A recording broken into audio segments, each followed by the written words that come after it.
Bienvenue dans cet épisode d'Histoire de couple, le podcast qui parle de couple, d'amour et d'eau fraîche. Je suis Clémence, la rédactrice en chef du magazine Rocky, et je reçois régulièrement des couples pour parler d'eux et de leur histoire, sans guimauve ni cynisme. Comment se sont-ils ou elles rencontrés ? À quoi ressemble leur quotidien et qu'est-ce qui les agace chez l'autre ? Vous saurez presque tout à la fin de l'épisode. Aujourd'hui, j'ai le bonheur d'être accueillie chez Alice à Lyon, avec Adrien qui est venu pour le week-end. Merci à tous les deux d'être là. Merci à toi. Merci à toi. Alors Alice, c'est toi qui m'as écrit un long mail pour me parler de votre histoire. Et il y a eu plein d'éléments dans ton mail qui m'ont donné envie de discuter avec vous pendant un épisode. Notamment le fait que vous avez pris la décision tous les deux de ne plus vivre ensemble après avoir cohabité pendant presque 2 ans. Mmh. Et j'ai trouvé cette décision courageuse et assez originale par rapport au schéma classique du couple. On va en reparler. Mais avant ça, j'aurais bien aimé que vous vous présentiez tous les deux pour les auditeurs et les auditrices qui ne vous connaissent pas encore, en nous donnant votre âge, ce que vous faites dans la vie, tout ça. Ok. Je te laisse commencer. Ok. Alors, donc, je suis Alice, j'ai 27 ans et je suis étudiante pour devenir éducatrice spécialisée. Et donc moi, je suis Adrien, j'ai 29 ans, j'habite à Grenoble et je suis ingénieur. Super. Et alors, est-ce que vous pouvez me raconter comment tout a commencé entre vous ? Quand est-ce que vous vous êtes rencontrés ? C'est toi pour la date. Oui, moi je suis la plus forte pour les dates et pour raconter peut-être comment ça s'est passé. Ouais. En fait, j'avais une amie qui est ingénieure et je sortais d'une relation hyper compliquée, conflictuelle, tout ça. Donc, disons que j'avais un peu l'humeur au plus bas et elle m'a dit viens faire une soirée à 3h d'ici avec 60 personnes que tu ne connaîtras pas. Dans la plus belle ville de France. Dans la plus belle ville de France qui est Belfort. Et donc moi j'ai dit go. Donc j'y suis allée et la personne avec qui j'ai fait du covoit, donc c'était mon ami et Adrien était dans le covoit. Donc la première vraie rencontre c'était quand même... C'était dans la voiture. Ouais. Dans la voiture. Mais bon, un peu plus que ça quoi. Voilà, on a un peu discuté, c'était sympa. Et moi, la première fois que je l'ai vu, je me suis dit waouh, mais laisse tomber, c'est trop haut pour toi quoi. Vraiment, j'étais en mode ce genre de mec que tu vois et tu te dis il est vraiment trop bien quoi, il a l'air vraiment génial, mais pas assez bien pour toi quoi. J'ai eu un peu cette impression au début, et puis la soirée s'est passée. C'était une soirée très intéressante. Ouais, c'était un peu le gros bazar comme on peut imaginer. Voilà, quoi. Tout le monde qui picole, soirée à 60. Voilà, sur un thème aluminium, donc assez marrant. Tout le monde était... Soirée ingénieur. Oui, c'est ce que j'allais dire, ça sent le thème ingé. La pauvre, elle a été plongée dans le bain tout de suite. Ouais. Et donc, chemin faisant... Et toi, Adrien, quand t'as vu Alice la première fois, qu'est-ce que t'as pensé ? Toi, du coup, Alice, tu t'es dit, waouh, il est beau, mais trop beau pour moi. Ouais. Toi, Adrien, t'as pensé quoi ? Je pense que de par mon histoire, on en viendra peut-être plus tard au sujet, mais j'étais pas forcément dans une optique de relation amoureuse. Je commençais à avoir des histoires avec des nouvelles femmes, mais rien de très sérieux, et j'étais pas forcément dans un objectif sérieux non plus. Donc quand je l'ai vue pour la première fois, je l'ai trouvée belle, c'est une belle femme, mais je me suis pas forcément projeté avec elle sur quelque chose de concret, quoi. Où il y avait même pas, je dirais pas qu'il y avait pas d'attirance, mais voilà, je me disais plus une personne nouvelle, et puis si jamais il se passe quelque chose pendant la soirée, ou si on est amené à se revoir, tant mieux, mais voilà, c'était pas... Ok. Et comment s'est passée cette soirée alors ? Est-ce que vous avez plus discuté pendant la soirée que pendant le covoit ? Ouais, chemin faisant avec l'alcool, on commence à parler. Je suis quelqu'un d'assez réservé et j'ai pas forcément le contact. Je sais pas que j'ai pas le contact facile avec les gens, loin de là. Mais je suis pas forcément un dragueur. Du coup, on a commencé à se parler dans la blague, dans la vanne. Puis je pense que, je sais pas, je devais pas donner l'image de quelqu'un qui a envie qui donne l'impression d'être attiré, quoi.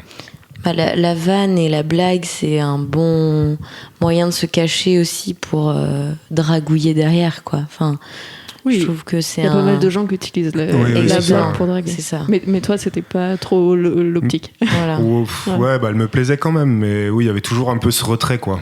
Ouais. Okay. Voilà, puis bon, il y avait beaucoup de monde. J'ai des potes qui sont pour le coup assez comment dire, engagés, quoi, dans la drague, et je laissais la place, quoi. Est-ce que tu t'es fait draguer par d'autres personnes Alice, pendant cette soirée? Ouais, je me suis fait draguer par... fait choper par mon meilleur pote. Ok. Voilà. Et en fait, je me suis fait draguer par son meilleur pote avec qui je me suis bien marrée, mais moi j'avais quand même plus Adrien dans mon viseur, quoi. Donc c'était genre, ok, très bien, on se dragouille, mais ça va pas plus loin, quoi. Et c'est vrai que moi, j'étais quand même dans une optique... pareil, j'étais pas dans une optique de relation parce que ça faisait 1 mois que j'étais célibataire, donc je m'étais pas dit plan sur la comète, tout ça. Mais j'avais envie de creuser avec Adrien. Et c'est vrai que j'étais très signaux lumineux, quoi. Il fallait que je vienne avec mes signaux lumineux, genre ouh, je suis là. Et t'as essayé d'envoyer des signaux à Adrien, mais ça a pas marché. Alors, et du coup, le meilleur pote, ça a fini par marcher. Ouais. Alors ça a fini par marcher puisque en fait, Adrien, au bout d'un moment dans la soirée, donc je me souviendrai vraiment toujours de ce moment-là. On avait dépassé le stade où fumer dans l'appartement c'était interdit. On s'est mis à fumer dans l'appartement sous la hotte pour faire évacuer un peu toute la fumée. Et Adrien m'a dit si t'avais une amie qui partait à l'aventure demain, est-ce que tu partirais avec elle? Alors moi qui étais célibataire au chômage, j'étais genre bah ouais, carrément. Il m'a dit et je lui dis et toi est-ce que tu le ferais? Il m'a dit bah ouais, carrément. Et on s'est dit bah vas-y, pourquoi on partirait pas ensemble tous les deux? Où est-ce que tu rêverais d'aller? Moi je lui dis bah j'ai toujours rêvé d'aller dans les gorges du Verdon. Et on s'est dit bah vas-y go, on va tous les deux dans les gorges du Verdon alors que ça fait 3 heures qu'on se connaît et qu'on a 1 gramme d'alcool dans le sang chacun. Bon là on peut dire qu'on rentrait dans la drague quand même. Ouais, là c'était déjà un peu plus concret. C'était pas en toute amitié les gorges du Verdon. Verdon. Il y avait un petit peu de une idée derrière la tête. Voilà. Et puis la soirée se passe et tout le monde va se coucher un peu partout dans cet immense appartement et on se met à chercher un endroit où dormir, voilà. Et on finit par trouver à s'installer un lit de fortune dans la salle de bain en ayant essayé la baignoire. Voilà, on a essayé de dormir dans la baignoire. Pas terrible du tout. Pas terrible du tout. On s'installe un lit de fortune par terre. Et là, je me dis, yes, il va enfin se passer quelque chose, oui. Et là, Adrien me dit, bon, bah, bonne nuit. Et je me suis endormi. Et il s'est endormi. T'étais en manque de sommeil? Il devait bien être 5-6 heures du matin, déjà. Mais... Voilà. Donc, non, mais à ce moment-là, moi, elle me plaisait beaucoup, mais j'avais toujours j'avais peur d'être... j'ai toujours cette crainte d'être un peu trop envahissant ou agressif envers une femme, même si je sens que je lui plais, je vais pas naturellement engager des caresses, des câlins sur une personne que je connais depuis 3 heures. Ça me gêne un peu, quoi. Si la femme ne fait pas le geste, la première, je me dirais, bon, prends pas le risque. Ouais, on se couche, on verra demain, quoi. D'imposer un truc. Ouais, c'est ça, un truc dont on n'a pas envie. Enfin, c'est vraiment, j'ai pas envie d'imposer un sentiment d'agression, quoi. Okay. C'est vraiment ça qui me freine. Okay. Donc, du coup, je me suis endormi. Et t'es quoi, Alice? Qu'est-ce que t'as pensé à ce moment-là? Je me suis dit, bon, mince, il y a un truc qui...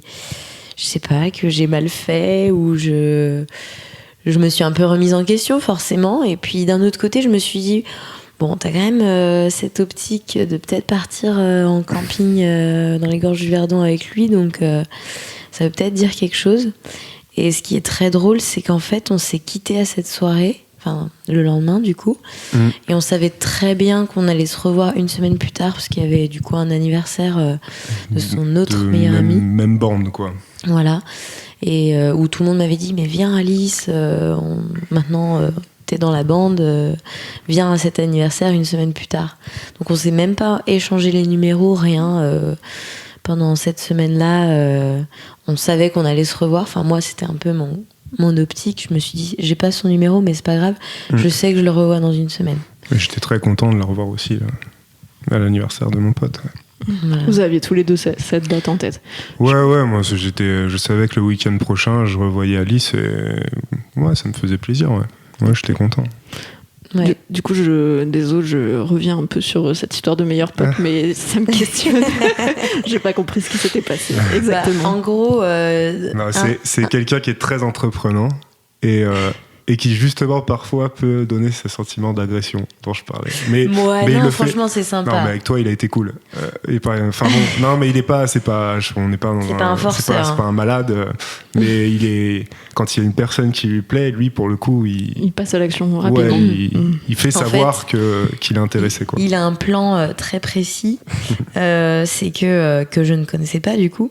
C'est que d'ailleurs c'est très drôle parce que les fois d'après où une nouvelle nana est arrivée dans la bande, genre une pote de pote, on voyait vraiment ses yeux qui se fixaient sur la nana, genre en mode rayon laser, quoi. C'est très drôle. Et en fait, son plan d'attaque, c'est qu'il a fait un tour du monde avec des potes, et dès qu'il se met à parler de son tour du monde, c'est que c'est target, quoi. En même temps, c'est magique quand il parle. Quand il Ouais, raconte son ça truc, fait rêver. ils ont fait un vrai tour du monde. Puis du un coup, truc, il a les étoiles dans les yeux. Ouais, voilà, et il puis a ça tellement fait kiffé son voyage qu'il fait voyage, il t'emmène, il un fait vrai voyager. sujet de discussion, voilà, où tu peux parler et là t'accroches la personne. Donc il y a rien d'agressif physiquement, mais il a une bonne tchatch, quoi. Et c'est vrai que du coup, moi, je me marrais bien, donc je suis rentrée un peu dans le jeu et tout. Et en fait, ouais, pour l'histoire, c'est que donc on a bien discuté, on rigolait bien. Et au bout d'un moment, je monte dans une chambre où j'avais branché mon téléphone. Et là, j'entends sa voix, et vraiment à l'entrée de la chambre, genre vraiment guet-apens, quoi.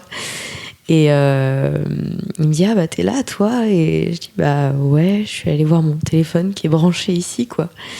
Et du coup, je vais pour sortir de la chambre, il est là, et puis on s'embrasse, quoi. Mais j'étais vraiment en mode bisous, mais non, enfin, je suis pas intéressée, quoi. Et bon, il l'a vite compris, donc voilà. D'ailleurs, c'était assez marrant parce que je sais pas, oui. il se trouve que je montais à peu près à ce même moment, j'accompagnais des potes et j'ai pas vu tout ça. Mais donc je revois mon pote qui redescend, je le croise et je le chambre parce que je me doutais bien qu'il s'était passé quelque chose. Et là, il me regarde, il fait non, je crois que ça va pas le faire. J'ai un peu abusé, je crois, et tout. Bon, tant pis, c'est pas grave. Et puis il est redescendu, un petit peu triste, quoi. Voilà. Okay. Et donc, une semaine plus tard, vous vous revoyez à une nouvelle soirée. Ouais. Et là, qu'est-ce qui se passe? Au restaurant. Ben, c'était une soirée vachement sympa. On a bien mangé. On a bien sûr. On boit toujours un peu. C'est ma société alcoolisée, quoi. Et puis, je sais plus bien ce qu'on a fait après. On est sortis ou. Je me souviens mieux que toi. Enfin bon, après, en sortant du resto, on s'est embrassés. Oui, là, c'était. Non, on est d'abord monté dans l'appartement. T'es sûr? Ah oui, c'est vrai. Ouais. Où là, on continue un peu à se chercher. Et je me souviens d'un moment où vraiment, je pense qu'on s'est embrassés dans l'appartement. Oui, c'est vrai. Et je pense que je l'ai vraiment regardé avec des yeux genre embrasse-moi. Enfin, genre. Vas-y, go, quoi. Il m'a embrassée et on est parti en soirée dans un club. Et puis après, ouais, t'es rentré chez moi et c'est là que tout s'est un petit peu fait, quoi. Donc au début, on était plus en mode fréquentation, un peu plan cul. Je venais quand même tous les week-ends. En fait, t'habitais à Paris à ce moment-là. J'habitais à Paris à ce moment-là, ouais. Enfin, chez tes parents au-dessus de Paris. J'avais fini mes études, je cherchais du boulot. Enfin, je faisais un peu semblant de chercher du boulot. Et en fait, t'étais venu à Lyon pour le week-end. Tu devais dormir chez ton meilleur pote. Je vivais à Lyon, en fait. Oui, et en fait, il a passé le week-end chez moi, quoi. C'était un vendredi soir et t'es reparti le lundi matin. Voilà. Donc ça, c'était votre premier week-end ensemble. Ouais, voilà. Puis bon, après, de week-end en week-end. Mais ce qui était marrant, c'est qu'on a mis du temps à reparler des gorges du Verdon. On n'est pas parti tout de suite, en fait. Ouais, je pense que tous les deux, on devait se dire que non, on a dit ça sur les bourrés, elle s'en rappelle plus, il s'en rappelle plus. C'est un peu pas tombé à l'eau, mais... Non, puisqu'on est parti. Non, parce qu'on est parti, mais ça a mis peut-être 2 semaines pour ressurgir, quoi. Parce qu'en fait, on s'est vachement emballé à la soirée à Belfort, à la soirée Aluminium. Et je me souviens que le lendemain... Parce qu'en fait, à la soirée Aluminium, on avait dit « Ouais, on part demain et tout. » Alors que moi, j'étais clairement venue avec un sac pour une soirée, donc pas du tout condition de camping.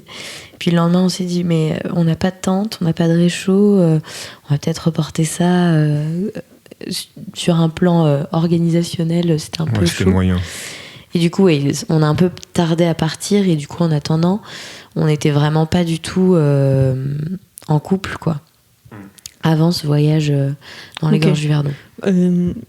Et vous en aviez parlé du fait que vous n'étiez pas en couple, ou justement vous n'aviez pas parlé du fait que vous étiez en couple, donc chacun de votre côté vous partiez du principe c'était que plutôt Exactement. ça, je pense. vous étiez pas en couple. On se disait, il y avait rien quand on se voyait, on s'aimait bien, on s'appréciait, mais ouais, il n'y avait pas d'histoire de... On n'avait rien fixé, quoi. Ouais, il n'y avait pas de règles, en fait. Moi, je sortais de mon célibat, toi, tu sortais aussi de plusieurs histoires, donc on statuait vraiment pas tout de suite. Et du coup, quand est-ce que vous avez eu The Talk? Alors, du coup, on est parti dans Après les gorges du Verdon. ouais. On est parti aux gorges du Verdon. C'était vraiment c'était fou parce que c'est un endroit vraiment idyllique parce que c'est normalement un lieu très touristique. Et là, on est parti en octobre, donc c'était vraiment vide. Il n'y avait personne, aucun camping d'ouvert. Enfin, c'était une station de ski fermée, quoi. Il n'y avait rien. Donc camping sauvage, et c'était vraiment fou. Et on a vraiment... Ce qui était génial, c'était de se connaître en dehors de tout ce contexte de soirée, de ville, de bar, de resto. Et là, on était tous les deux, juste nous deux, au milieu de la nature. Et en plus, sans se doucher pendant 3 jours, 3 nuits.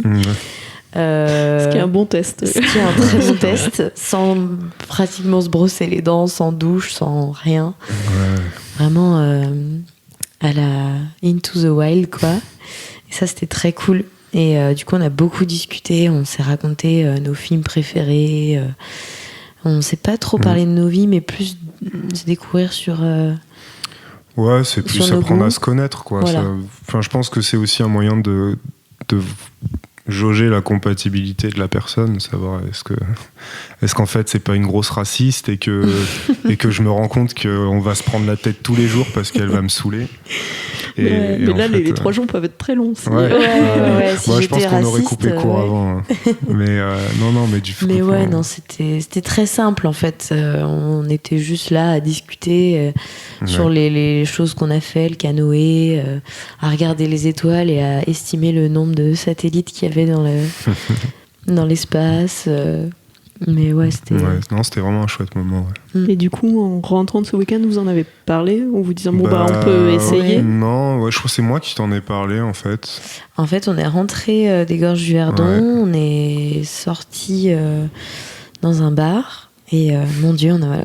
on vit dans les bars. Ouais, j'ai l'impression qu'on va avoir l'impression qu'on vit dans les bars. Et en fait, on est rentré de cette soirée dans ce bar et je me souviens très bien que tu m'as dit ah Alice, je suis bien avec toi, et moi je t'ai répondu moi aussi, et tu m'as dit ça te dit on tente et on voit où ça nous mène. Mais c'est là qu'on a... Enfin, en tout cas, moi, je lui ai dit, si on part du principe qu'on essaye, il y a que nous deux, quoi. Il y a que nous deux, quoi. Voilà. Je savais pas si elle avait vu d'autres personnes ou pas, en fait. C'était pas ça l'important. Mais voilà, c'est à partir de maintenant, on se dit qu'on est ensemble et on le fait vraiment. Ok. Sachant qu'à cette époque-là, vous habitiez pas dans les mêmes villes. Dans les mêmes villes, parce qu'Adrien était quand même... Ouais, moi je bivouaquais entre Paris et Lyon, hein, globalement. Voilà. T'étais quand même principalement chez tes parents. Ouais, j'ai de la famille à Lyon aussi. Donc, mais ouais, tu bougeais plus sur Lyon. Ouais, c'est ça. Ok. Voilà. Et alors, au début de l'épisode, Adrien t'a dit que, alors je me rappelle plus de tes mots exacts, mais t'étais pas trop dans l'optique d'être en couple parce que lié à ton passé. Ouais. Qu'est-ce qui s'est passé du coup? Qu'est-ce qui jouait? Il s'est passé un drame en fait. Donc j'étais en relation longue, c'était vraiment une personne que j'aimais énormément et que malgré tout j'aime toujours. C'est ça qui est un peu particulier aussi dans notre relation. Je l'aime différemment, mais je l'aime toujours. Donc oui, j'étais en relation avec une femme depuis 4 ans. J'arrivais à la fin de mes études, je devais la rejoindre chez elle, etc. Et elle est décédée dans un accident de voiture. Donc du coup, ça met un peu...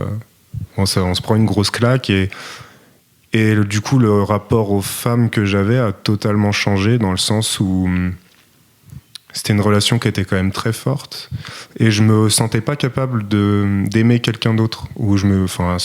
J'étais pas détruit, c'est pas ça, mais je me disais plus, j'avais l'impression d'avoir trouvé tellement un équilibre avec cette personne que là, je m'étais dit, maintenant, en fait, tu vas vivre ta vie, mais ça va pas, tu retrouveras pas ça, en fait. Et donc, du coup, ça peut paraître court ou très long, je sais pas, je pense que chacun a ses propres expériences, mais j'ai dû mettre bien 6-7 mois à accepter le dialogue avec une femme autre qu'une amie ou quelqu'un de la famille, parce que j'avais l'impression pas de la tromper, mais je saurais pas comment l'expliquer. Ouais, c'était une trahison, quoi. Je me disais, non, attends, je vais pas faire ça. De pas être fidèle c'est dégueulasse. À sa mémoire. Ouais, voilà, exactement, ouais. Et donc, petit à petit, avec la réflexion, la douleur qu'on apprivoise, qui disparaît pas, mais qu'on apprend à gérer, j'ai commencé à rediscuter, à revoir d'autres femmes, et ça a dû prendre peut-être 6-7 mois avant que j'accepte le contact physique avec quelqu'un d'autre. Et puis finalement, c'est peut-être 3 mois après que j'ai rencontré Alice. Donc j'étais vraiment dans une période de reconstruction, je dirais pas sentimentale, mais presque, quoi. Mais donc, peut-être même de l'ordre de l'identité. Ouais, aussi, c'est ça, parce exactement. Que quand t'es en couple pendant longtemps avec quelqu'un, t'as l'impression qu'une partie... Enfin, en tout cas, chez moi, ça fait ça. T'as l'impression qu'une partie de toi est composée de cette personne-là, même si on reste des individus différents, etc. Oui, puis il y a les projets qui arrivent, on s'identifie, on se projette. Donc, c'est vrai qu'il faut repartir de zéro, quoi. C'est pas une rupture, finalement, c'est un mur qu'on se prend. C'est pas une rupture voulue, donc c'est d'autant plus brutal, ouais. Donc voilà, faut se reconstruire. Et, je sais pas, moi ça a mis 6-7 mois, peut-être que chez certains ça met 3 ans, j'en sais rien, mais voilà. Ok. Et du coup, est-ce que tu en as parlé à Alice quand vous vous êtes rencontrés et à quel moment Je me rappelle pas quand je te l'ai dit. Moi je m'en souviens. Ouais. En fait... ça faisait peut-être 1 mois qu'on était ensemble. Donc vraiment qu'on était ensemble, pas qu'on s'était rencontrés. Et en fait, je le savais déjà un peu. Je pense que ça parle. En fait, voilà, parce que voilà, les gens discutent, pas du tout en mal ou quoi que ce soit, mais forcément, c'était cette fille connaissait toute la bande de copains d'Adrien, donc c'était un fait quand même qui était relativement récent, donc les gens en parlaient, voilà. Mais je savais pas du tout que c'était Adrien, parce qu'Adrien a un surnom aussi, et donc en fait il parlait d'Adrien avec son surnom, qui est pas du tout son prénom, quoi. Et du coup je m'étais dit, mais c'est qui ce mec qui a un prénom bizarre et qui a visiblement vécu quelque chose de pas chouette du tout, et j'avais, je pense, fini par comprendre quand même, parce qu'on avait un peu discuté, et puis il m'avait dit oui, moi on m'a jamais quitté, ou quelque chose comme ça, donc j'avais un peu compris qu'il y avait quelque chose, quoi. Et en fait, un jour, on s'était dit, mais il faudra qu'on se raconte un peu nos blessures, tout ça.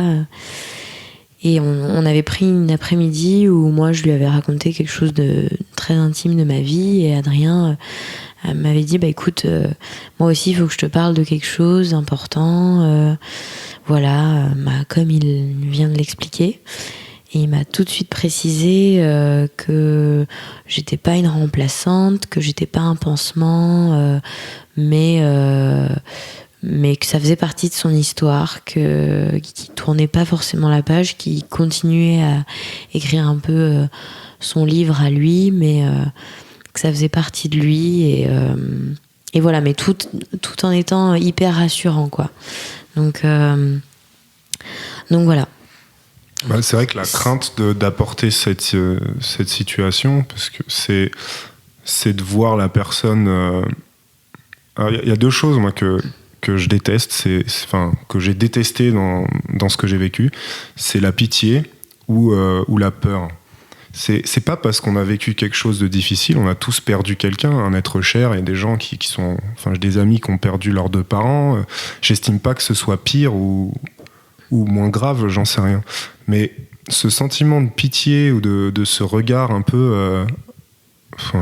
c'est un truc que j'ai du mal vraiment à assumer, parce que ça me renvoie à quelque chose, j'ai l'impression d'être un enfant éploré, quoi, alors qu'au contraire, on essaye de remonter la pente. Et la peur, parce que la mort, oui, on est tous touchés, et on a tous peut-être plus ou moins peur de la mort, mais éviter le sujet par peur de blesser ou par peur de raviver un truc ou quoi, ça m'énerve, quoi.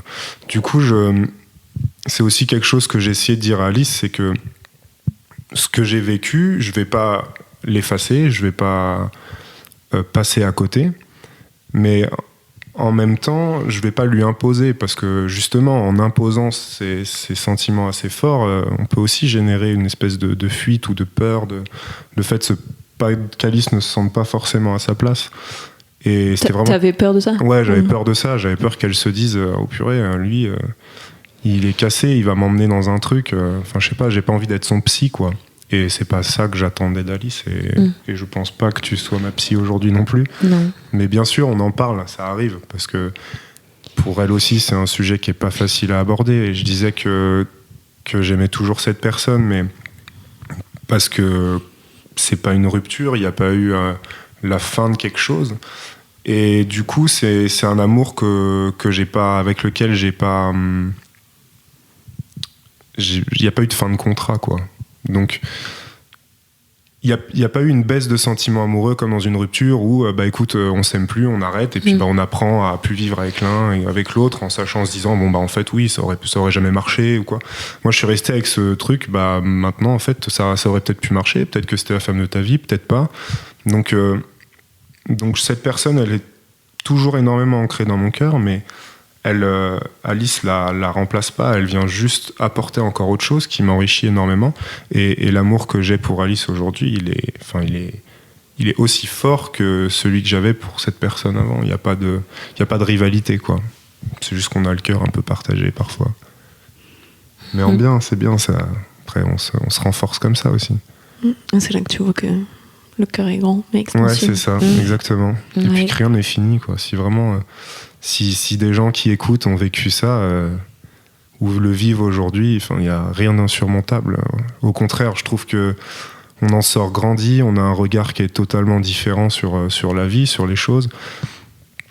Bon, on a des sujets de dispute parfois, parce que moi, justement, je suis hyper détaché parfois des choses. Je peux donner l'impression que je m'en fous. Et c'est juste que je me dis, putain, franchement, se prendre la tête pour une casserole pas lavée, si tu veux, moi, je m'en tape, quoi. C'est vraiment un truc qui me passe au-dessus, mais de très loin. Et je pense que tout ça est lié. On a un regard différent sur les choses. Toi, Alice, tu l'as vécu comment au moment où il te raconte cette histoire-là? Qu'est-ce que tu penses? Est-ce que ça te fait peur? Est-ce que... Non, j'ai pas du tout eu peur. Déjà parce que... je pense que je savais pas dans quoi je m'engageais, dans le sens où on se dit pas du tout que... Je dis pas du tout que c'est pour moi que c'est le plus difficile, parce que moi je suis vraiment loin de tout ça, mais je pensais pas que ça serait, au moment où il me l'a dit, je pensais pas que ce serait ça ferait aussi beaucoup partie de notre couple, parce que parfois ça l'est. Je dis pas du tout que c'est 50% de notre couple, mais forcément il faut pas le négliger, quoi. Ça, je veux dire, on partage un amour et c'est vrai que du coup, cette personne est encore dans le cœur d'Adrien et le sera toujours et je suis absolument pas contre ça et je le vois pas du tout d'une manière malsaine ou autre. De ton côté, il n'y a pas de rivalité non plus. Absolument pas. Ce côté de il faut que je la supplante dans son cas. Bien sûr que non. Mais c'est plus dans le sens où en fait, je m'attendais pas à ce que ça fasse autant partie de notre couple, quoi. Moi, je m'étais dit, c'est son histoire à lui, c'est son passé, et je vivrai avec lui ce qu'on a à vivre ensemble, mais je pensais pas que sur certains moments, ça allait autant me toucher, quoi. Tu penses à un moment en particulier ou à un exemple de l'impact que ça peut avoir sur votre couple aujourd'hui ? Il y en a un qui était il n'y a pas si longtemps que ça. Je suis toujours en contact avec sa famille et je les vois pas de manière régulière, mais je les vois de temps en temps. Déjà, ça a été. Ça, c'est un bon exemple. Il y a eu. Alors, ouais. Avec sa famille, elle. Ouais. Elle, ouais. En fait, déjà, il y a eu quelque chose de pas toujours évident à gérer, mais que moi j'ai toujours respecté. Pour moi, c'est aussi son chemin. Donc les étapes à franchir, c'est lui qui les franchit et il les franchit surtout quand lui il est prêt. Donc du coup, il y avait une première étape où ça faisait quand même plus d'1 an qu'on était ensemble, qu'on vivait ensemble et où il voyait plus ou moins régulièrement sa famille sans leur annoncer qu'il avait rencontré quelqu'un. Et il y a eu un moment... Et là, quand tu dis sa famille, c'est la famille d'Adrien, du coup ? La famille de mon ex-copine, du coup. Voilà. D'accord. Non, ma famille a été au courant tout de suite. Ok. Voilà. Non, ça, il n'y a pas de... Oui, là-dessus. Ok. Mais c'était plus... de pas vouloir leur dire à eux qu'il avait retrouvé quelqu'un. Et même si moi je lui ai jamais mis le couteau sous la gorge, j'étais plus dans une optique de conseil et de parce qu'il les voyait en disant qu'il était célibataire, qu'il vivait seul ou en coloc ou autre, et parfois ça me dérange un peu parce que je me suis dit mince. On pense aussi un peu à soi et puis on se dit du coup pendant ce laps de temps où il voit ces personnes-là, moi j'existe pas, c'est quand même des personnes qui sont super importantes pour lui et j'existe pas dans cette partie-là, et en plus je voulais même pas exister en tant que Alice, en tant que moi, mais même je voulais être un peu reconnue quand même et puis je voulais pas vraiment pour lui qu'il mente à ces personnes-là, donc ça a été une petite étape, mais en plus je l'ai pas demandé tout de suite. Les premiers mois on était ensemble, on habitait ensemble, ça faisait plus d'1 an et je l'ai vraiment dit en conseil à Adrien, je pense que ce serait bien que là tu leur annonces que t'as refait ta vie. Après ça a quand même mis du temps et ça a été aussi Pour moi, c'était pas facile parce que je voyais bien on sera jamais au même niveau, eux et moi, dans le sens où ils ont perdu une fille, une sœur, etc. Et que moi, je peux remplacer, entre guillemets. J'ai retrouvé Alice, je reconstruis autre chose avec elle et qui est tout aussi beau, quoi.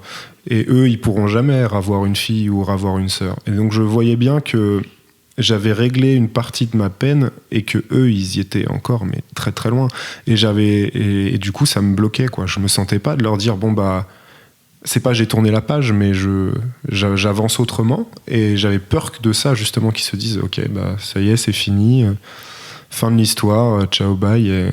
C'était pour les protéger en fait de ton... Je pense que c'est aussi pour moi, j'avais peut-être pas encore le courage de leur dire non plus. J'avais le sentiment de les protéger, et sûrement que de toute façon si ça s'est pas fait, c'est que si je leur ai pas dit à ce moment-là, c'est que ça faisait pas, il y en avait, moi j'étais pas prêt, et je pense que eux non plus. Et aujourd'hui que c'est dit, oui, c'est beaucoup plus facile, même pour moi, d'assumer d'aller les voir. Ils me posent des questions sur Alice, ils sont intéressés, quoi.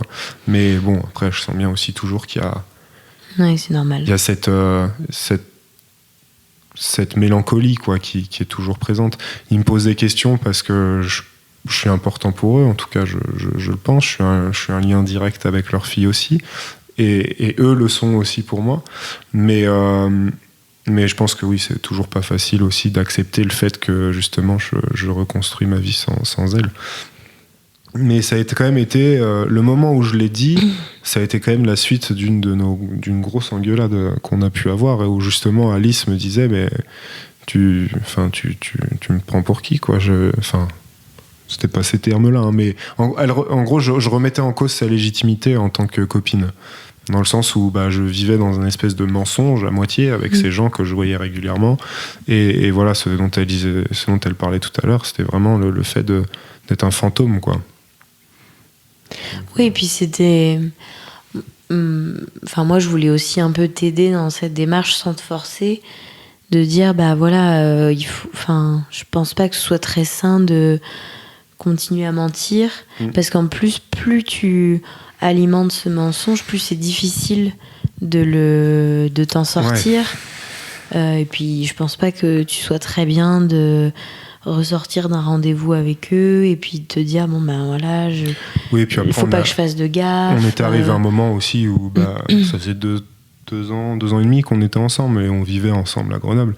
Et ils sont passés chez moi un jour. Et c'est quand même super gênant en fait de se retrouver face à eux, chez nous, et en leur faisant croire, mais ils ont très bien compris que on n'en a pas parlé mais que c'était pas un appartement de coloc mais un appartement de couple quoi. Dans nos toilettes il y avait des photos de nous, de nos potes, du coup c'est devenu une espèce, ça a créé une petite gêne quoi. C'est pour ça que moi je finissais par lui dire écoute, là tu t'enlises dans un truc qui est pas bon ni pour eux ni pour toi. Puis surtout, plus tu attends, plus nous, on continue dans notre histoire.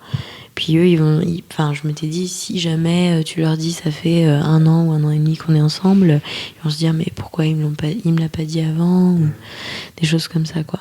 Ok. Mais, Et tu disais, Adrien, que récemment, il y avait eu un autre moment aussi où... après, je sais pas si... On n'est pas obligé d'en parler. Non, ce n'est pas ça. C'est que je sais, c'était plus. Il y avait une accumulation de choses au sein de notre couple qui a fait que ça était un peu la goutte d'eau qui faisait déborder le vase. Mais c'est plus.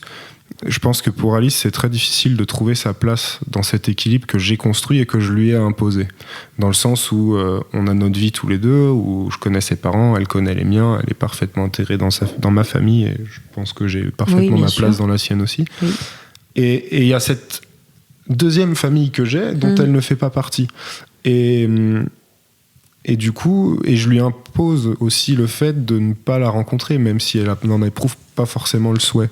Oui, c'est sûr. Oui. Et donc, il y avait l'anniversaire de son grand frère auquel j'y suis allé et j'étais vraiment très heureux d'y aller. Et en même temps, on avait aussi un week-end entre potes dans quasiment la même zone. Donc, j'ai passé le vendredi soir chez eux et puis j'ai rejoint la famille de mon ex-copine.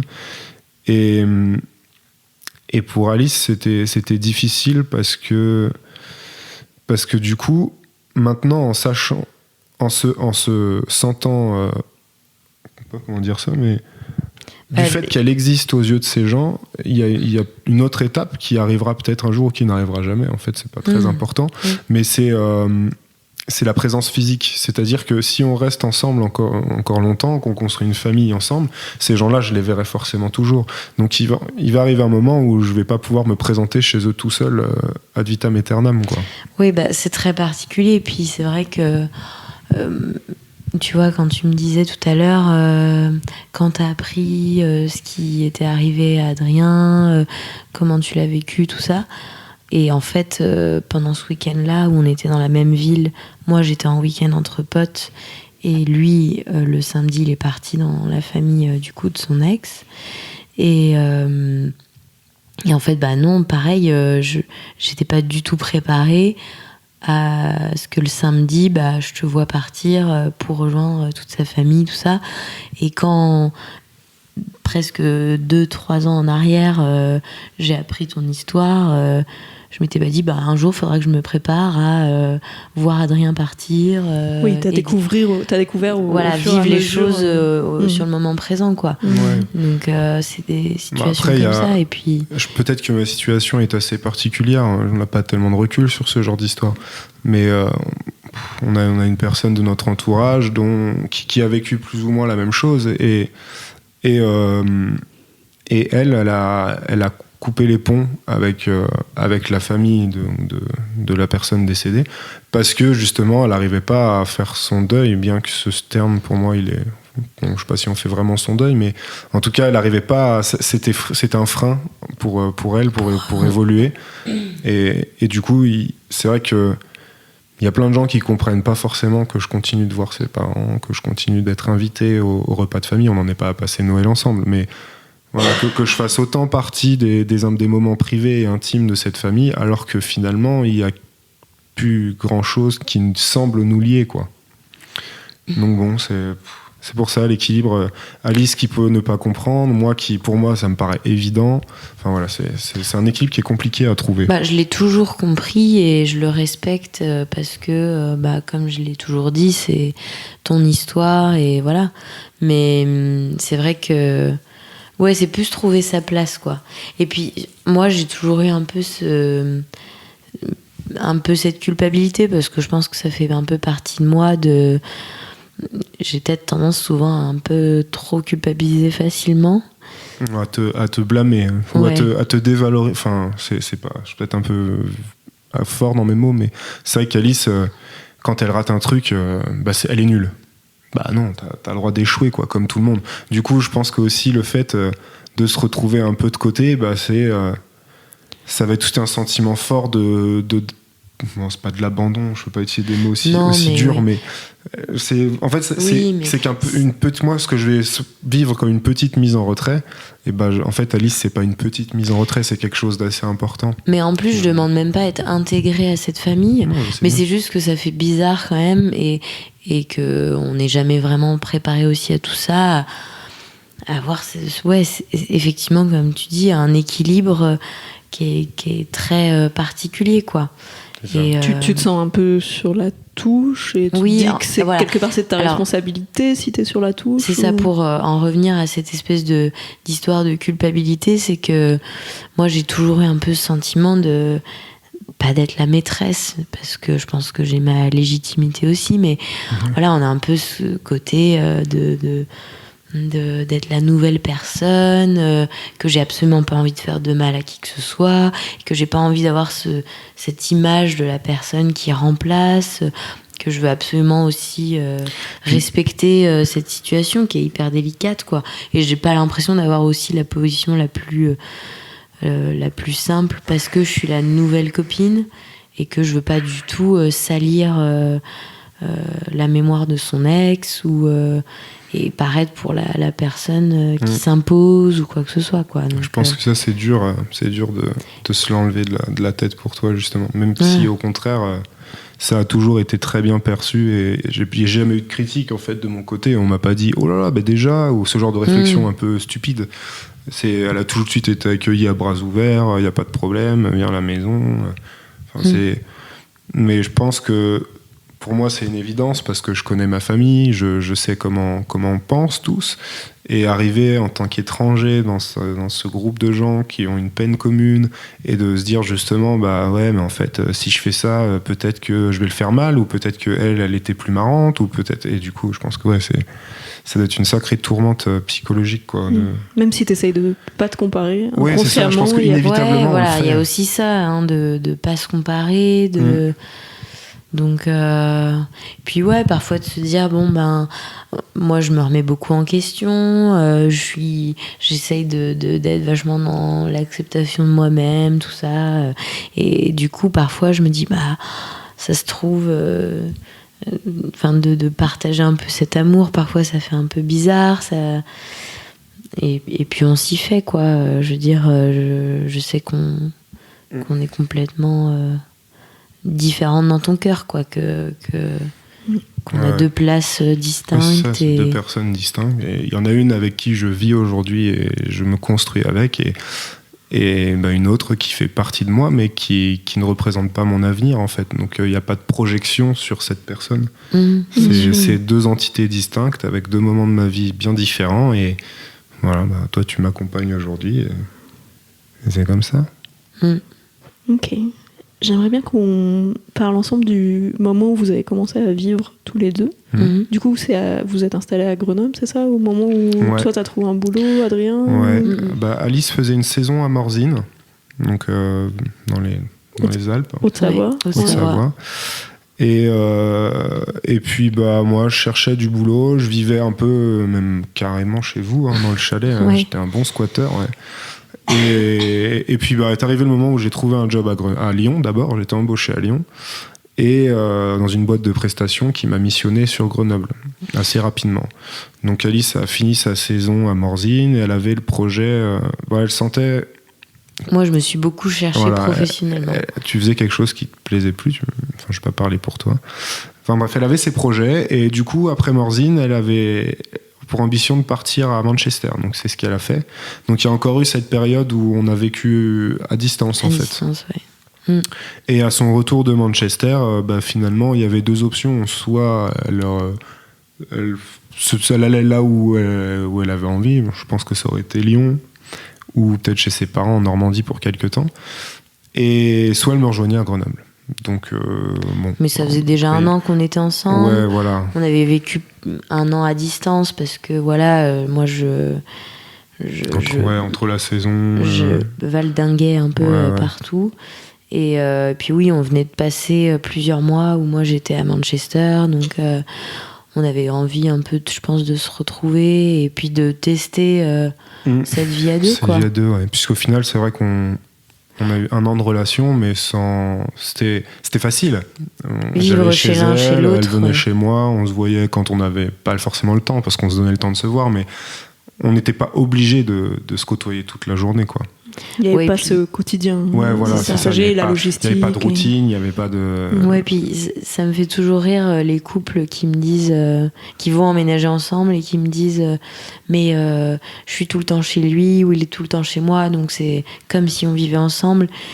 Non, en fait, vraiment avoir, pour moi en tout cas, avoir vraiment un appartement à deux, avec les meubles à deux, vivre à deux, H24, je trouve que c'est complètement différent, quoi. C'est vraiment un autre rythme de vie, quoi. Et comment ça s'est passé alors pour vous? Au début vraiment bien, parce qu'on était content de se retrouver et que justement il y avait un peu cette nouveauté aussi de se dire que on partage quelque chose. Toi t'en avais marre, t'avais toujours vécu en coloc, donc t'avais enfin un truc à toi. C'est ça. Moi, j'étais contente aussi parce qu'on était vraiment dans un super appart. Ouais. Mais très vite, enfin pas très vite, mais assez rapidement, on se rend compte qu'on n'est pas deux êtres identiques et qu'elle a envie de faire certaines choses. Alice, elle est hyper dynamique, elle dit non quasiment jamais. On peut l'inviter. J'ai du même mal à dire non et ça, c'est un gros défaut. Quand on te propose une sortie ou je peux être fatiguée, je dirais oui, quoi. Elle peut s'être pris une journée de service dans un restaurant pendant 7 heures et on lui dit on va ce soir ici, tu viens? Ouais, j'arrive. Et le lendemain, elle doit se lever à 7 heures pour aller bosser, quoi. Wow. Donc, je tire sur la corde. Et donc il y a ces trucs-là, et moi au contraire, je suis quelqu'un d'assez. Je sais pas si c'est casanier, mais je suis pas une pile électrique, bien loin de là, quoi. J'aime bien traîner le matin dans mon lit. S'il faut passer un week-end dans l'appart à Bouéné. Voilà, il y avait aussi une bonne comparaison, c'est que Adrien, il pourrait rester une journée, même un week-end, chez lui, ne pas sortir. Non, pas sortir, mais le soir, par exemple. Enfin, aller voir des gens, mais ne rien faire de la journée. Ça, je peux le faire. Voilà. Moi, rester une journée chez moi, je pète un plomb, quoi. Vraiment, il faut au moins que je sorte, faire un truc, faire un tour de parc, voilà. Faut au moins que je sorte, quoi. Adrien, un peu moins. Et d'un autre côté, donc du coup, on était quand même vachement différents sur nos rythmes de vie. Et d'un autre côté, alors il y a eu des moments où je pouvais trouver ça énervant.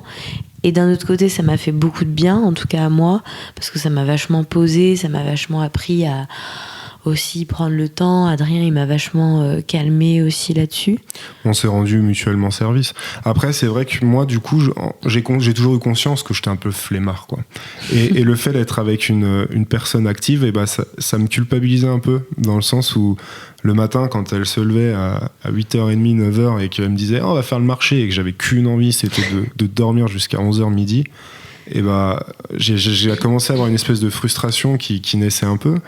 Et pareil, j'aime bien jouer sur le PC. Alice, elle ne supporte pas tous ces trucs-là. Et du coup, quand je le faisais pour elle, je le faisais trop. Et quand elle m'interdisait de le faire, elle m'interdisait pas de le faire.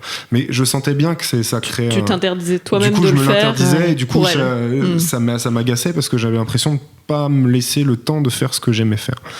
Et je pense que c'est à cause de ça que ça a commencé à être parfois compliqué de vivre ensemble. Ok. Et est-ce que vous avez du coup essayé de régler ce problème-là, de trouver des compromis? Qu'est-ce que vous avez mis en place? On a eu beaucoup de discussions, et je pense que c'est...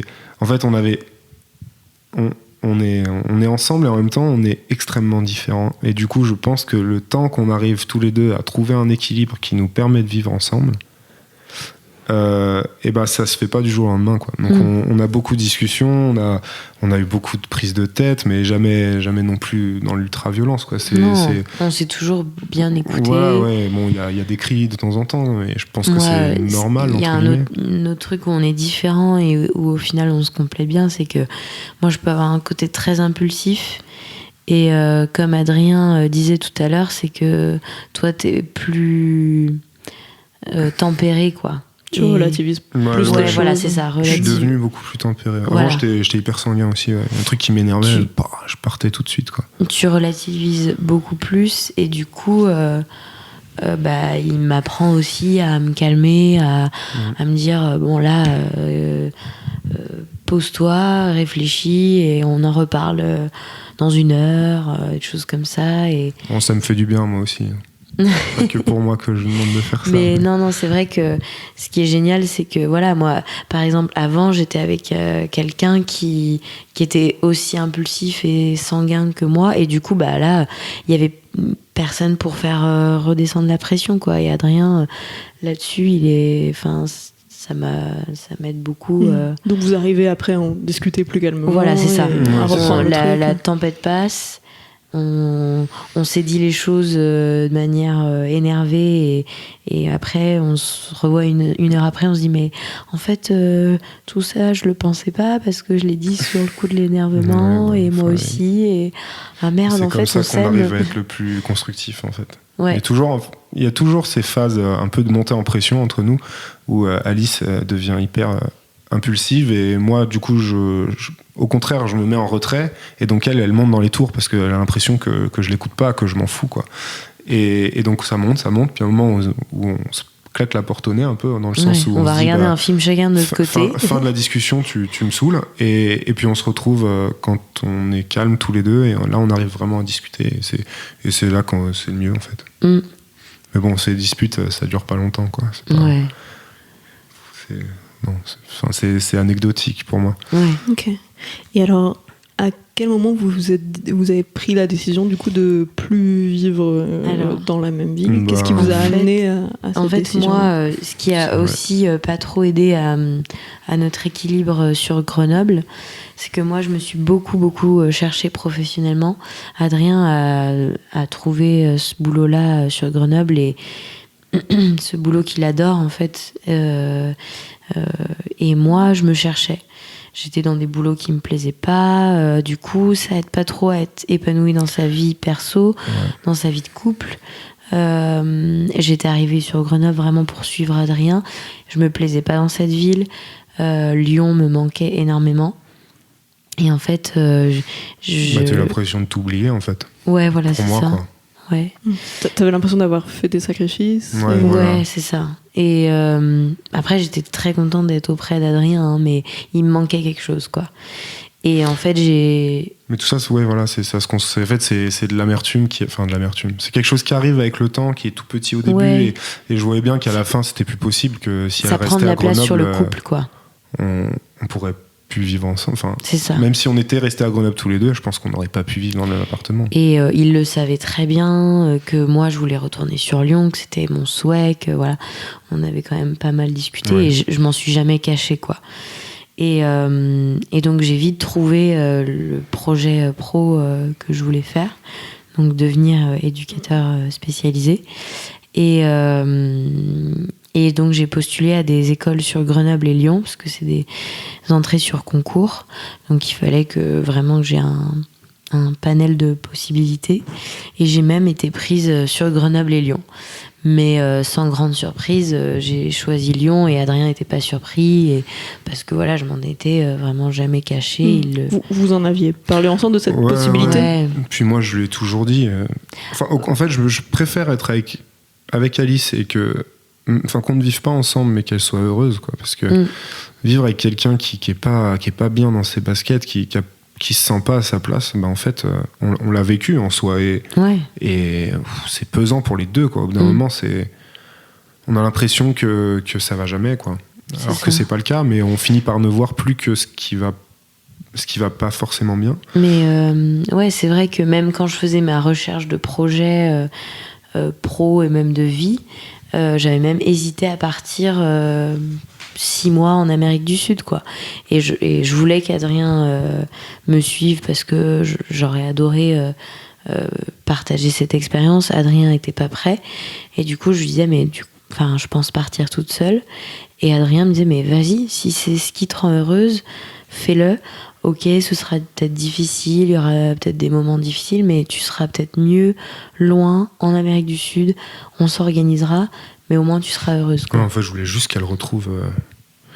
qu'elle retrouve cette joie qu'elle avait quand je l'ai connue, quoi. C'est pas qu'elle avait disparu, mais... Enfin voilà, t'étais pas à ta place et ça se sentait trop. Donc je me suis dit, mais si pour ton bonheur et ton équilibre à toi, il faut qu'on se voit moins, c'est pas grave, on le surmontera, quoi. De toute façon, ça sera pas éternel, ça va durer quelques temps, quelques mois, et puis voilà, on se retrouvera après, c'est pas un problème, quoi. Et puis du coup, la Grenoble, c'était moins loin que l'Amérique du Sud. Ouais, voilà. C'est possible de se voir le week-end. Et ouais, du coup, j'ai été prise à Lyon et Grenoble et j'ai choisi Lyon. Et puis c'est vrai qu'on s'est dit en plus, Lyon, Grenoble, c'est vraiment pas loin. C'est ça. C'est quoi, c'est 1h30, 1 heure? Ouais. Quand ça roule bien, c'est 1 heure. Ouais, 1h15. Okay. Quand il n'y a pas de bouchon. Mais ouais, du coup, ça s'est fait il n'y a pas très longtemps. T'as rentré de septembre, là. Voilà. Et donc c'est tout récent. Voilà, ça c'est fait tout récent. 2 mois. Même pas. Ouais, un bon mois. Et voilà, et c'est vrai que quand on a déménagé de cet appartement, qui était un très bel appartement, où on était bien, on avait notre confort et tout, ça a fait un petit pincement au cœur quand même, parce que on s'engage dans une autre aventure et on sait pas si... c'est quand même un saut dans le vide, quoi. On se dit, et puis on était aussi à un moment de notre relation où on s'était un peu fait du mal tous les deux aussi dans nos histoires, et enfin dans notre histoire commune. Et il y avait un peu ce souci de confiance, quoi. En tout cas pour moi, c'était vraiment de me dire, ok, elle va faire sa vie à Lyon, dans la ville qu'elle aime pour le coup, où elle va retrouver tous ses repères, et je le vivais pas très bien, en fait, juste par rapport à ça, parce que je me disais, mais en fait, j'ai pas envie de revivre ce que j'ai déjà vécu. C'est-à-dire tu veux en parler, quoi? De revivre une trahison, quoi. Ouais, voilà. Ouais. Ah oui, t'as peur de revivre. Enfin, c'était ça, pour moi. C'était vraiment ça le plus dur, mais j'ai envie d'en parler ou pas. Quand tu dis une trahison, c'est une tromperie, du coup? On n'est pas obligé de rentrer dans les détails, mais juste pour comprendre ce qui t'inquiétait, quoi. Moi, je me suis senti trompé, quoi. Ok. Ouais. Ok. Et... T'as eu le sentiment que la confiance était rompue sur ce moment-là? Ouais, très clairement, ouais. Et tu dis, vous vous êtes fait du mal mutuellement, donc toi aussi, Alice, il y a un moment où la confiance a été rompue? Moi, ça me gêne pas d'en parler. En fait, tu veux le faire? Non, mais vas-y. Je vais parler pour moi, du coup. Vas-y. Même quand j'étais avec mon ex, j'ai toujours eu le jeu de Tinder. J'ai jamais rencontré quelqu'un quand j'étais en couple, mais j'étais en coloc avec mes potes, et le Tinder, quand c'est sorti, c'était devenu un jeu, quoi. On matchait avec des filles et on racontait des conneries. Il y avait pas En tout cas, pour moi, c'était pas un objet de séduction. C'était un jeu. Quoi. Est-ce que c'était un objet de réassurance aussi? Parce que j'avais lu un article là-dessus sur justement une étude des utilisateurs de Tinder je pense qui que disait c'est gratifiant, ouais, on se dit, bah ouais, on plaît. Enfin, j'étais en couple du coup, mais ouais, de voir qu'on plaît toujours ou quoi. Mais par contre, à chaque fois que ça devenait un peu. Enfin, j'ai jamais poussé le truc dans la drague franche. Mais s'il y avait une demande de rencontre, j'arrêtais en fait. Ça m'intéressait pas. Tu coupais quoi la conversation? Ouais, je coupais, je supprimais le truc et puis voilà. Bref. Donc c'était toujours dans un jeu et puis une espèce de compète un peu macho à la con. T'as combien de matchs? Tu vois, le genre de truc. Okay. Bataille de garçons, quoi. Et du coup, j'avais pas cette notion de. Pour moi, il y avait rien de grave, de mal dans ce que je faisais. C'était totalement virtuel, des gens que je voyais jamais. Et du coup, bah, j'ai reproduit ça avec Alice. Et un jour, bah, forcément, elle a pris mon téléphone et il y avait une notification Tinder. Donc, très clairement, là, c'est un drame, quoi. Parce que moi, je suis là, je me dis, merde, effectivement, avec le recul, je me dis, bah ouais, si j'avais pris son téléphone et que j'avais vu une notification Tinder, j'aurais très mal vécu le truc aussi, quoi. Ouais. Et t'as pas pensé à lui en parler avant pour... Mais non, parce que... Bah, en fait, je savais très bien que ça lui plairait pas, et puis... Enfin, je m'étais jamais vraiment posé la question, mais évidemment que ça lui aurait pas plu. Et puis j'étais tellement déconnecté du truc que... Non, et puis ça faisait un moment que tu l'avais pas utilisé. Ouais, voilà. Et on était dans un moment où ça allait moins bien entre nous. Ouais, aussi, du coup. Et donc peut-être y aller en mode réassurance. Voilà. Ouais, voir ce qui se passe, tout ça. C'est un peu ce que tu m'as dit quand je l'ai vu. Oui, non, mais c'était tout à fait le cas, ouais. Et toi, voilà. t'as ressenti quoi, Alice, quand t'as découvert ça? Ouais, moi, ça a été pas évident parce qu'en plus, dans mes relations antérieures, on m'avait trompée. Et donc là, bam, je me reprenais une espèce de claque. Donc ouais, ça m'avait fait vraiment bizarre, quoi. C'était un moment difficile. C'était un moment très dur pour tous les deux. Pour tous les deux, pour toi ouais. surtout, parce que... Moi sur le moment, avec mon côté impulsif, c'était c'est fini, on arrête tout, voilà. Et puis ouais, on a beaucoup discuté et puis en fait, j'avais pas du tout envie de me séparer de toi. Et puis j'ai essayé de comprendre aussi pourquoi t'avais fait tout ça. Et donc voilà, et puis c'est vrai que on s'est un peu reconstruit après ça. Après moi aussi, je t'ai trahi une fois. Enfin, ouais. Tu veux dire 2 fois? Non. Je t'ai trahi 2 fois pour toi? 1 fois et demie. 1 fois et demie? Non, mais c'est ce que tu ressens, toi. Je suis pas forcément jaloux, mais je me sens peut-être vite trahi de par la perte que j'ai eue. J'ai sûrement un peu la peur de me retrouver tout seul aussi. Et je pense que le fait de voir la personne s'éloigner un peu, et ça me ramène une angoisse. Enfin, je sais pas, ça me paralyse pas de ma vie, okay. Mais je pense que ça me ramène quelque chose que j'ai pas envie de revivre. Et du coup, donc t'as senti qu'Alice s'éloignait et... Ouais, si, j'ai senti ça. En fait, oui, c'était pareil dans tout ce laps de temps, hyper concentré. En fait, maintenant, je me rends compte des rythmes différents, de moi qui me cherche, qui me trouve pas, ce post-drame Tinder, moi qui me sens pas bien à Grenoble, tout ça. Et puis, une rencontre avec quelqu'un... Et je pense que c'était pareil, une histoire de se rassurer, de ressentir des choses que avec Adrien je ressentais moins parce que on s'éloignait un peu l'un de l'autre. Voilà. Tu t'es senti un peu entraîné dans un nouveau truc qui t'a fait du bien sur le moment. De rencontrer quelqu'un qui me met des étoiles dans les yeux, mais c'était quelque chose de vraiment un peu utopique, quoi. C'était un peu de la romance, mais ça avait rien de très concret au final, maintenant que j'ai ce recul là, quoi. Et je le regrette au fond parce que j'ai fait du mal à Adrien. Et d'un autre côté, je me dis, je le regrette oui et non, parce que de toute façon ça sert à rien de regretter, les choses se sont passées. Et puis en fait je me suis rendu compte aussi que j'aimais toujours profondément Adrien, quoi. Et que je voulais pas du tout détruire ce qu'il y avait entre nous, que je m'en voulais énormément. Donc voilà. Et je pense que du coup, on a chacun, tu me diras si t'es d'accord, mais appris à se pardonner. Ouais. Non, mais c'est ça, ouais. Ouais. Enfin, on a le droit à l'erreur. Après, c'est chacun son degré d'acceptation. Ouais, voilà, c'est ça. Quand j'ai avoué ma faute à Adrien, il m'a dit t'as grillé ton joker. Ouais, voilà, c'était un peu ça, ouais. Mais parce qu'il n'y avait pas non plus une étape qui avait été franchie pour moi. C'était pas. Ouais. Et là, du coup, vous êtes dans un stade de reconstruction de la confiance. Je pense que. Ouais. Bon, la confiance, en fait, je me suis posé la question, mais je te fais confiance. Il n'y a pas de. J'ai pas trop de.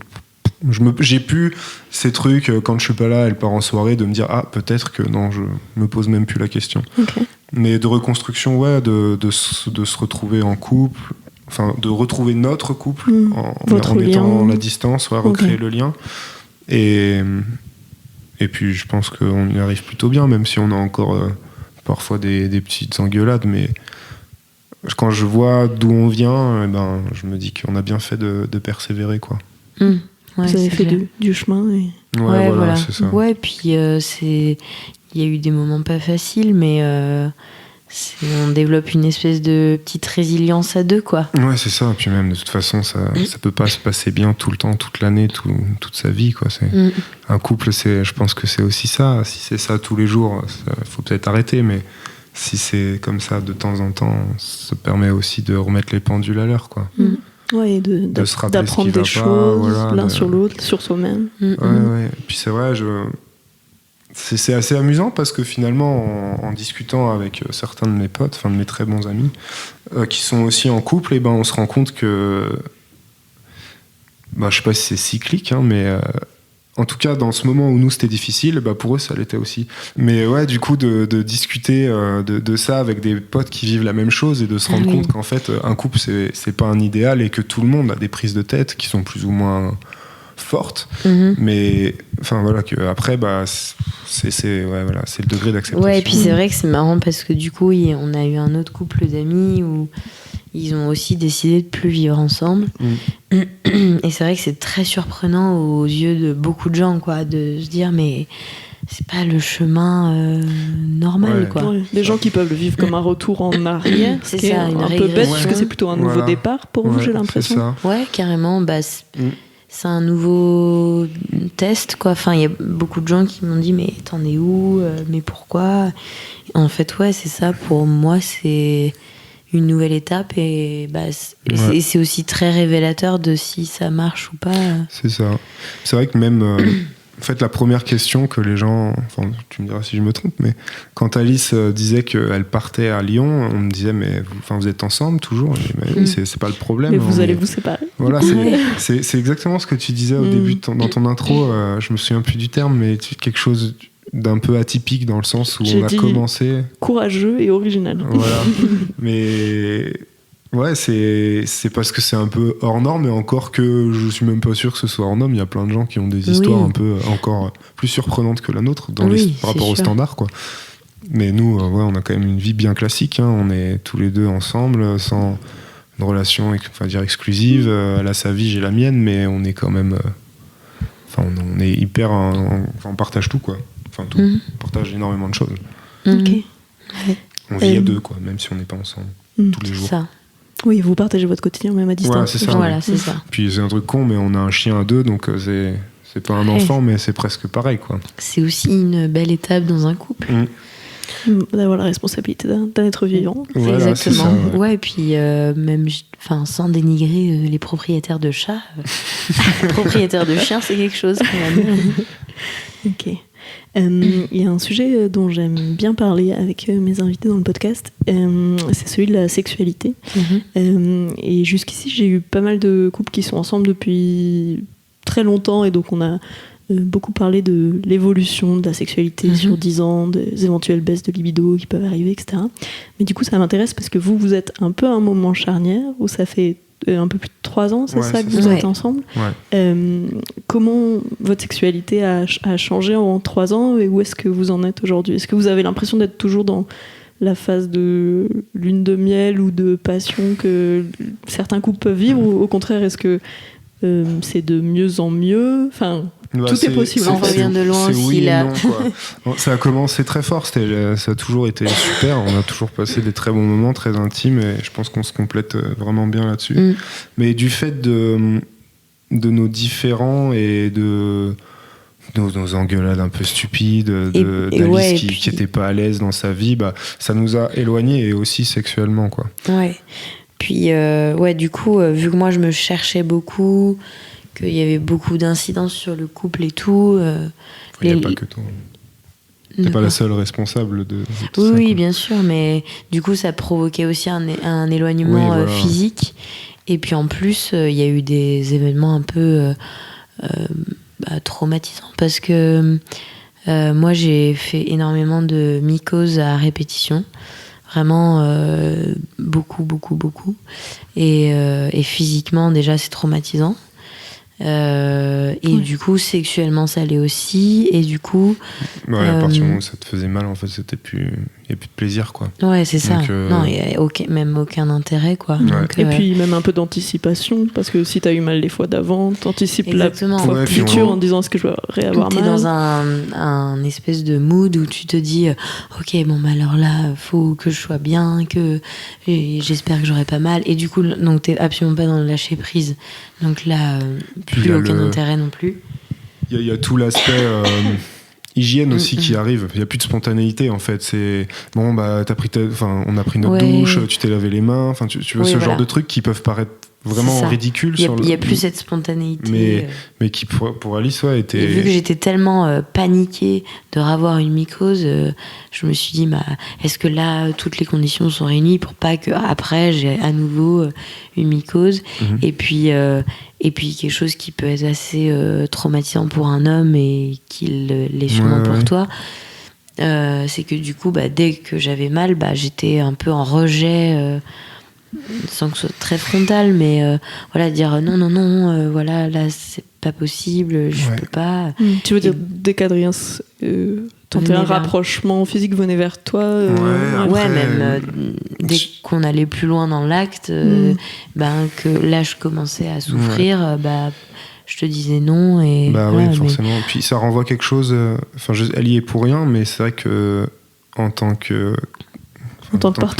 partenaire, on se dit, ça c'est assez con, mais c'est un peu, ça blesse un peu l'ego aussi, dans le sens où on se dit putain, personne n'y trouve son compte, en fait. Et ça, tu diras si tu veux qu'on le coupe. Mais Alice, elle a vécu quelque chose, elle a un rapport à son corps qui est aussi pas évident. Et moi, je trouve que c'est la plus belle femme du monde, et elle se trouve peut-être une des plus moches du monde. Du coup, elle a aussi du mal à accepter. Elle a eu beaucoup de mal à accepter mon regard ou mes caresses, parce qu'elle est arrivée à un moment dans sa vie où se regarder dans le miroir, ça pouvait la faire pleurer, quoi, ce genre de truc. Donc là, il y a aussi une violence qui me revient, dans le sens où j'ai l'impression d'être un étranger, en fait. J'ai plus le droit d'accéder à cette sphère, même si j'en ai envie. Et du coup, je me mets en retrait. Elle le voit que je me mets en retrait, donc elle se sent encore moins belle, et ça devient une espèce de cercle infernal, quoi. Ouais, et puis c'est hyper traumatisant aussi pour toi, qu'il venait me voir, il me disait t'es belle, et je rejetais son compliment, quoi. Et puis je pense que d'être avec quelqu'un qui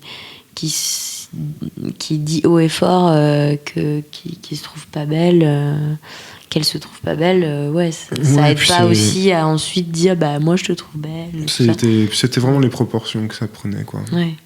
Mais ça c'est vrai que peut-être que les hommes ont plus de facilité à s'accepter, parce que autant je me trompe peut-être énormément. Je pense que ça dépend des personnes, des gens. Du en tout cas, dans mon entourage, j'ai très peu de potes qui vont avouer un complexe sur eux. Et ça, c'est différent, ça veut pas dire qu'ils en ont pas. Par exemple, il y a des choses qui me gênent physiquement chez moi, mais ça m'empêche pas de vivre librement, mais Enfin, ça m'empêche pas de faire ce que j'ai envie, quoi. Ça t'empêche pas d'être heureux. Ouais, alors que c'est vrai que pour toi, j'avais ce sentiment que ces complexes étaient tellement forts que ça l'empêchait aussi d'être heureuse, de s'épanouir, quoi. De pas mettre tel vêtement parce que ça.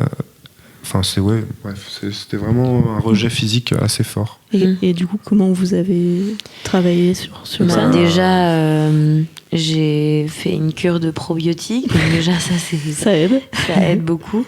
Et ça m'a pas mal libérée sur le plan physique. Après, c'est vrai qu'on a eu des moments où on s'est bien retrouvés, où c'était chouette.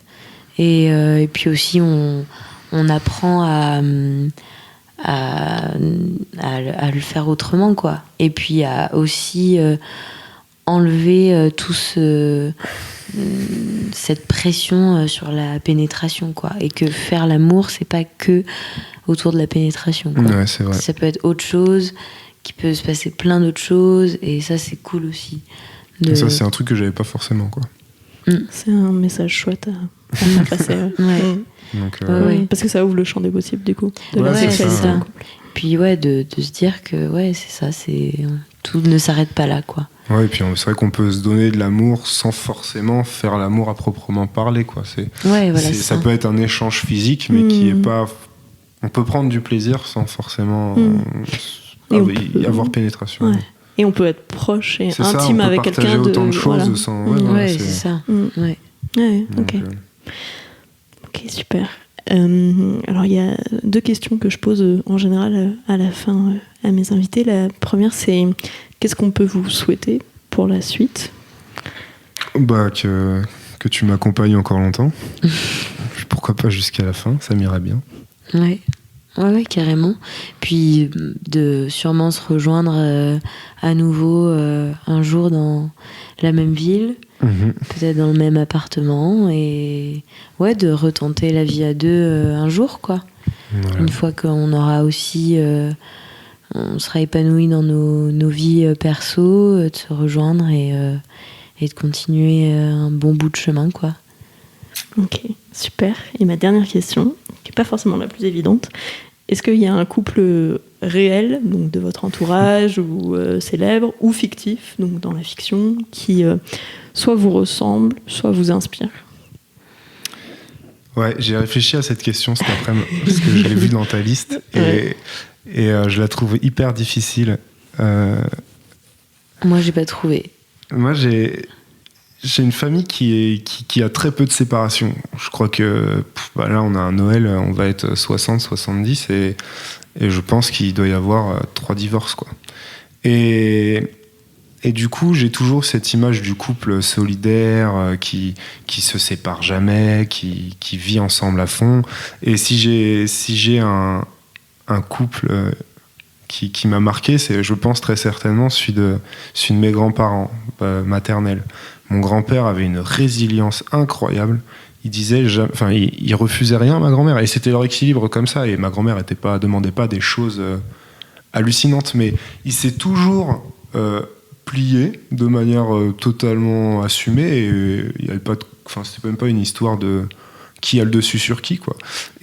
Et du coup, ils ont toujours fonctionné, mais je les ai jamais vus s'embrouiller, jamais un mot plus haut que l'autre, toujours une attention énorme l'un envers l'autre et de l'amour jusqu'à la fin, quoi. Et ça m'a toujours marqué, et je me suis toujours dit, putain, si c'est ça, là, vivre ensemble et être amoureux, c'est quand même génial. Mais après, j'aime bien aussi j'aime bien la folie, quoi. Et je trouve que c'est pas un couple, mais on fait quand même beaucoup de conneries à 2, et je trouve que Rick et Morty, ça nous va bien. Ok. Et toi, Alice, qu'est-ce que t'en penses ? Moi, j'en étais sûre que t'allais parler de ton grand-père et ta grand-mère quand t'as commencé à parler de ta famille. Et c'est vrai que j'ai pas eu la chance de connaître ta grand-mère, mais ils ont l'air d'énormément s'aimer, et en tout cas c'est un beau modèle. Je sais pas si on leur ressemblera un jour, mais c'est un très beau modèle. Mais j'aime bien ce côté très amour de ton grand-père, parce que par contre, même si ta grand-mère est plus là, je vois toujours énormément l'amour de son grand-père pour sa femme. Et donc j'aime bien ce côté comparaison à l'amour qu'ils portent pour elle, qu'on porte l'un à l'autre, et le côté très folie de Rick et Morty. Ça, c'est clair que Adrien, c'est autant le mec à qui je peux raconter les plus grosses conneries comme un meilleur ami, et autant mon amoureux, quoi. Donc ce côté folie et ce côté amour, quoi. Ouais. Super. Bon, merci beaucoup à Merci tous les à toi. deux pour cet échange. C'était très chouette. Merci à Adrien aussi. Merci à toi d'avoir écouté cet épisode d'Histoire de couple. S'il t'a plu ou fait réfléchir, n'hésite pas à en parler autour de toi et à lui mettre plein d'étoiles sur ton appli de podcast préféré. C'est ce qui permettra au reste du monde de le découvrir. Pour ne rater aucun des contenus du magazine Rocky, le mieux c'est encore de t'abonner à notre incroyable, que dis-je, exceptionnelle newsletter. Je te mets le lien dans la description de l'épisode. Si tu as toi-même une histoire de couple un peu spéciale et que tu as envie de venir nous la raconter avec ton ou ta partenaire, tu peux m'envoyer un mail à l'adresse suivante: salut@rockymag.com. Salut, ça s'écrit S-A-L-U-T, et Rockymag, R-O-C-K-I-E-M-A-G. Et sinon, en attendant le prochain épisode, tu peux aller découvrir les 2 autres podcasts du magazine, Histoire de Daron et Rocky à écouter. D'ici là, je te souhaite des journées remplies d'amour et d'eau fraîche, ou de grenadine si c'est plus ton truc. À bientôt!